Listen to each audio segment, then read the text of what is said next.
Welcome to today's video. It's Asas here again. For those of you who are joining for the first time, make sure to subscribe to my channel so that when the next video drops, you will be the first person to be notified. In today's video, I'm going to be addressing something that's quite interesting, which is a question I get from several of the investors who are busy professionals who we offer a hands-free service to build a property portfolio here in Nottingham. Now, the question is simple, and it is this: should I buy in my personal name, or should I rather use a limited company?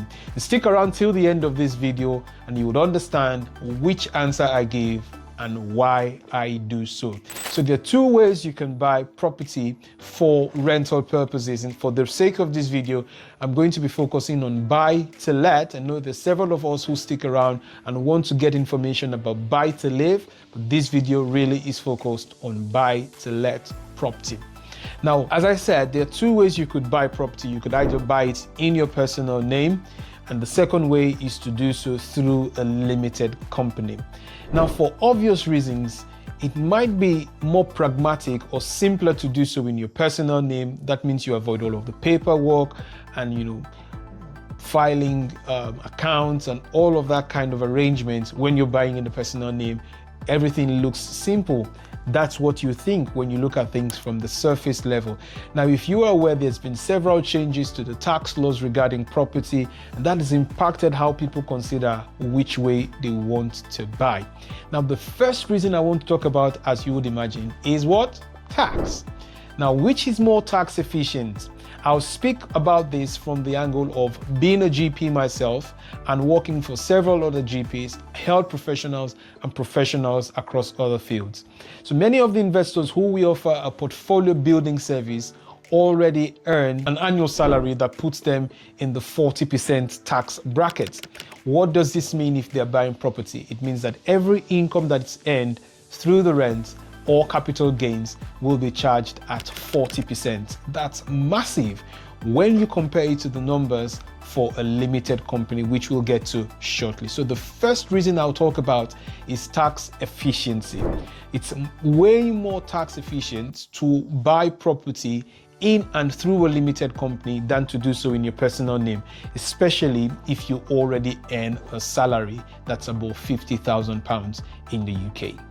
Now, when it comes to tax efficiency, you can easily have a chat with your accountant and have the arrangement where you can legally, I'm not talking about tax evasion here, where you can legally pay no more tax than you need to through using a limited company. This is not talking about tax evasion, it's talking about using and maintaining your accounts in such a way that you do so efficiently and you're not paying more tax than you necessarily need to. It's important to pay your taxes, obviously, because that's how we get all the services running, the police, the NHS, and local services. So definitely you should be paying whatever tax is due, and this video is not to advise you not to.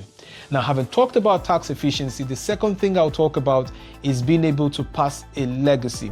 Now, buying in a company, for example, means you can buy 1, 2, 3, 10, 15, 20 or more properties under a single limited company.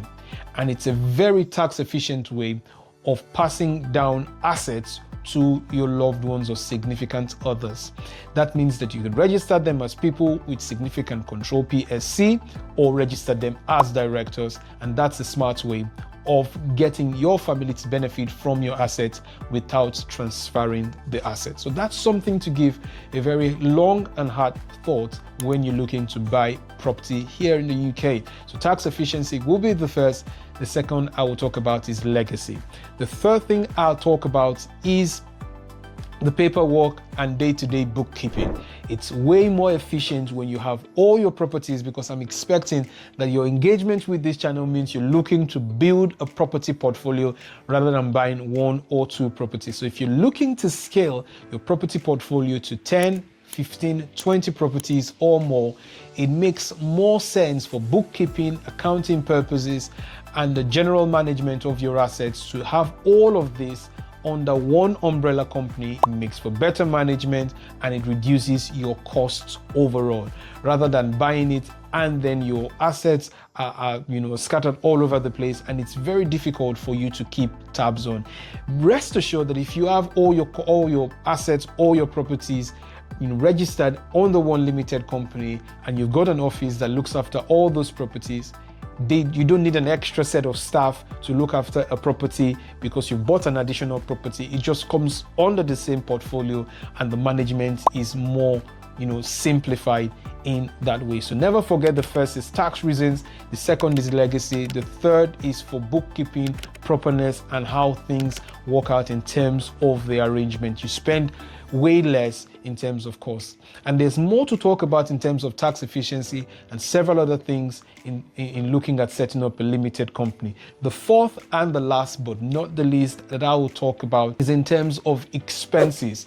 Now, the way you can claim expenses when you're working through a limited company significantly differs from when you do so in a personal name. For example, if you're working through a personal name or you buy property in a personal name, you're not allowed to pay salaries, you're not allowed to claim certain costs directly from your expenses on the company, compared to when it's through a limited company where you have staff employed and then their salaries can come off the income before you pay tax, and several other associated costs, including buying equipment, renovating your office, and several business expenses which you can claim legally. And obviously I'll leave this discussion between you and your accountant to make sure that whatever advice you're getting is very much compliant with the HMRC guidelines. So these are my reasons why I would definitely advise and recommend to you that wherever possible, you should look to buy a property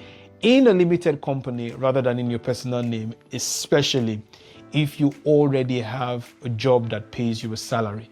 And I know that this all sounds a lot complicated, but that's why we work with busy professionals like yourself to help them build or scale their property portfolio. If that sounds like something of interest to you, I'd like you to comment LTD in the comment section below, and I'll be happy to talk you through the next steps. Make sure to subscribe and like this video, subscribe to the channel so that when the next video drops, you will be the first to be notified. Till the next time, stay happy and stay safe.